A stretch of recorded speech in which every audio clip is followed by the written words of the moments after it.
Yes, tumekuja kushuhudia mchezo kati ya timu ya Simba na Yanga katika ngao ya jamii, na tumekuja kuona Yanga wakiondoka na ushindi wa goli 1-0, goli ambalo limekuja kufungwa na Pacome Zouzoua. Tukizungumzia mchezo wenyewe, unakuja kuona kabisa ulikuwa ni mchezo ambao wastani, timu zote ziliperform kwa kiasi chake, na kila mmoja tulikuja kuona kuna muda Simba alikuwa na possess mpira, alikuwa na miliki, alikuwa na shambulia, na Yanga naye ilikuwa ni vile vile. Kwa hiyo ukiangalia, mimi nadhani hizi timu kwa sababu zinashiriki michuano ya kimataifa, kwa performance yao ambayo wameionyesha walipokutana wenyewe na tukaassess kikosi chao, unakuja kuona wana kazi kubwa sana ya kujiandaa vikosi vyao kwa ajili ya kwenda kupambana katika michuano ya klabu bingwa Afrika, kwa sababu tunafahamu timu ambazo msimu huu zipo ni kama nyingi zilijizatiti, na ukizingatia kuna baadhi ya timu zilipata nafasi kushiriki michuano ya klabu bingwa ya dunia ambayo walikuwa wamejiimarisha zaidi. Kwa hiyo timu zetu zina kitu bora sana zaidi ya kwenda kufanya katika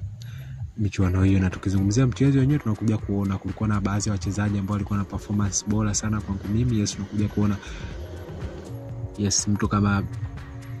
Dushindi Luke upande wa Simba, amekuja kujionyesha ni beki wa aina gani. Performance yake, uwezo wake wa kupiga pasi, uwezo wake wa kupiga tackling, uwezo wake wa kuzuia mipira, tunakuja kuona. Lakini kwa watu ambao alikuja kustaajabisha leo sana na watu wengi hawakutarajia ni Azizi Ndembwile. Tumekuja kuona ni kiungo ambaye sasa hivi kocha Romain Folz kama ni mtu ambaye ni roho yake katika eneo la midfield pale, akiwa anamwamini, akiwa leo ameanza kama namba 6, na tunafahamu katika kikosi cha Yanga kuna namba 6 ambazo zimesajiliwa au wachezaji ambao wanacheza katika ile position ni wachezaji bora sana. Mtu kama Musa Balakonte tunafahamu